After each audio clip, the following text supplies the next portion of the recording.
Thanks, Dave and Mike. We are joined today with Professor Hamula. Thanks for coming in. Thank you for having me. Thank you. Thank you. Thank you. All right, so let's get things started here. What are the main components of a good ad? I mean, what are the things that are necessary? Well, there's a difference between what an ad has to do and what a campaign has to do. So, I mean, every ad has to first capture your attention.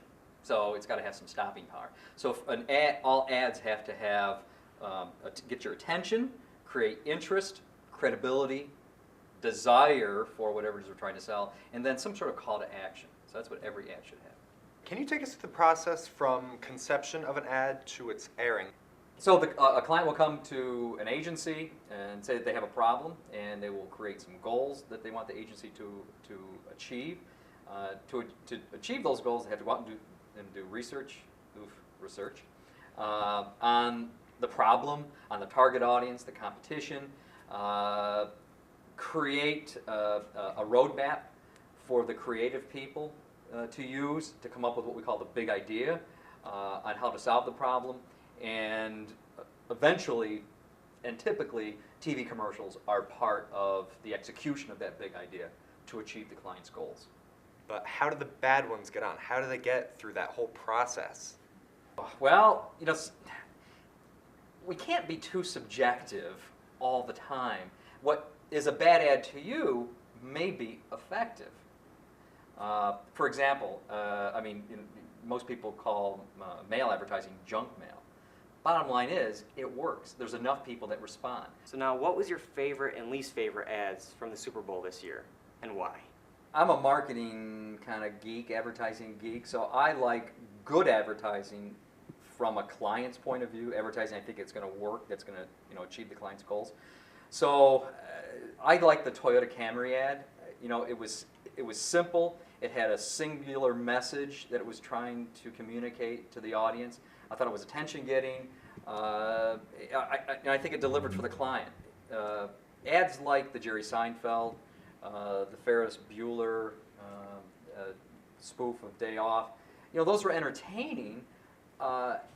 If you ask, consumers, what was the brand that was being advertised, I think they'd have a hard time naming the exact brand and model of automobile. Those weren't my least favorite. The GoDaddy.com I think was, it's the same old every year. I know that in my classes, right out of the box, the first one that students mentioned that they liked the most was the M&M's ad. And I had missed it when it was on. I remember seeing it for 5 seconds and then I lost track of it. And after watching it, it is a very good ad. I mean, it was good. I think M&M Mars should be happy with that ad. Cool. Now, a lot of companies released their ads before the Super Bowl this year. How do you feel about that? Do you think that raises hype, or does it kill all the suspense? I remember in the past looking forward to seeing what were they going to do this year. What kind of, is it going to be great? Be more surprised. And I would watch the ads as they released them prior to the game, and I liked them or I didn't like them. So when it came down to the Super Bowl, I didn't have that anticipation. Right. It was all about the game, and really stats show about only about 50% of the people watch the game just for the ads. So if you've kind of lost a little bit of that curiosity about what's going to be new in the Super Bowl by releasing them early, then there is a little bit of a letdown. On the other hand, you do get a lot of free advertising. When you're posting them to YouTube or to your own website. Ferris Bueller, Seinfeld, each had over 10 million views. Wow. Well over 10 million views before the game aired.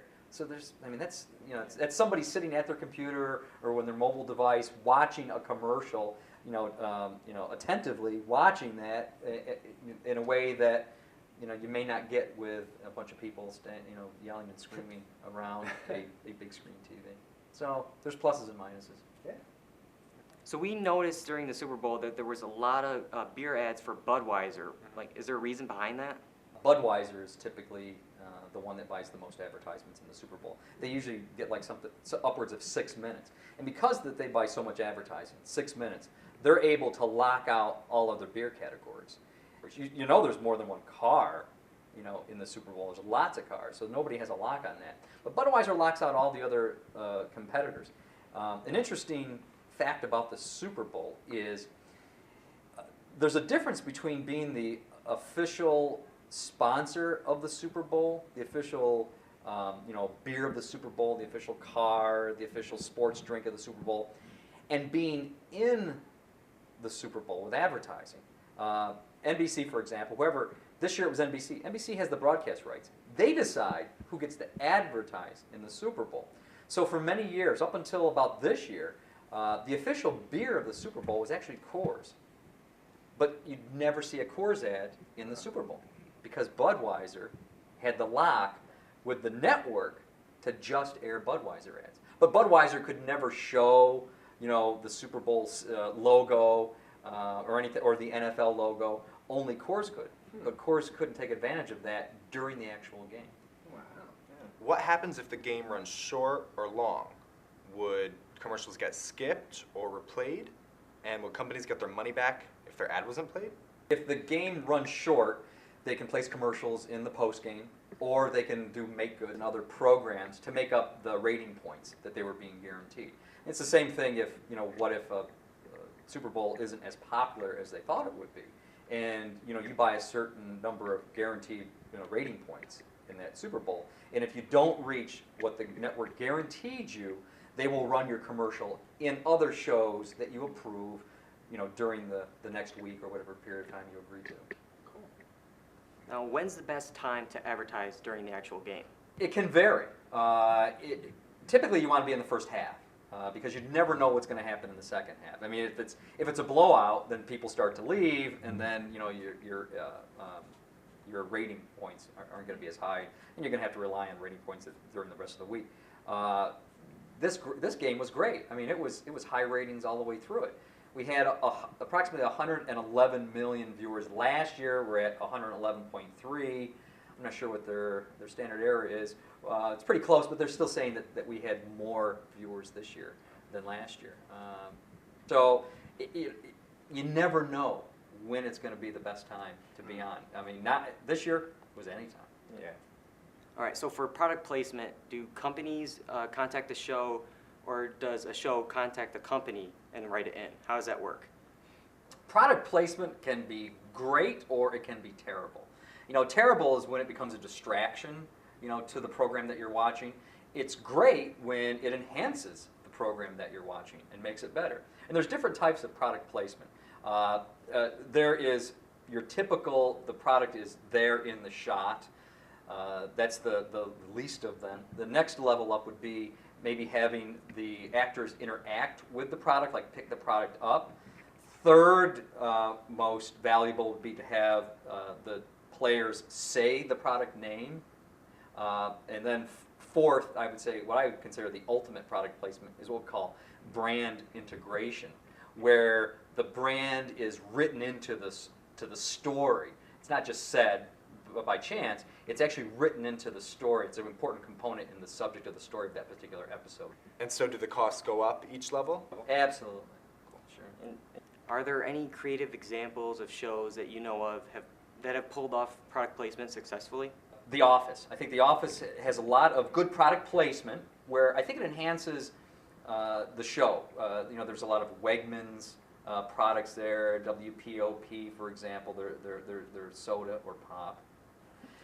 And then they have brand integration where Dwight Schrute, a character, actually left his job to go work at Staples. Mm-hmm. And there was a lot of Staples material in there. And then, to go to work at Staples, and there was a lot of footage of him working at Staples and some funny components to the show with him at Staples. So, I mean, that was, and it worked. I mean, it wasn't a distraction like, oh, Staples bought product placement. No, it was part of the story, and it was a well-written story. So I think that worked really well. How do the advertising profits of the networks compare to the subscription profits from big cable companies like HBO and Showtime? Well, the revenue is, I really can't speak to profits. That's a whole different type of subject, because then you have to know costs and things like that. But in terms of revenue generation, I mean, it's huge for the Super Bowl. We're primarily talking about the Super Bowl. It's huge for the Super Bowl, and HBO, it has quality shows. They don't have the same type of revenue model that an NBC does. They have to rely on subscriptions, and what the cable MSOs, the multi-system operators or cable operators, pay to have the HBO network on. So they're dealing with smaller budgets. The way they get around that and the way they have such great shows is because they have great writing and great ideas, and famous, great, good actors will be on there because that's the kind of work they want to be known for and be in. Revenue, the network, what we call a broadcast network, NBC, for example, which had the Super Bowl, it's huge amounts of money that they're raking in. But that's only half of the reason. I would say that's the majority of the reason that you like the Super Bowl, to have it on your network, is for the revenue generation. But number two is it's a place that you can showcase your shows to this huge audience, and especially males. Males are really hard to reach on television. Yeah. And if you have the Super Bowl, you've got males, in addition to a whole bunch of others. And so if you want to build your male audience with the various shows that you have on your network schedule, the Super Bowl is the perfect place to showcase it. Good point. That was great. Thank you. I know it was excellent. Thank you very much for having me. Thank you so much for coming. Oh, you guys were great. You too. Thank Some you. funny answers. Well, Remember those right. good times? All right. Back to you guys in the studio. I got a tweet that I'm here. All right. Yeah, guys, keep going. You're fine.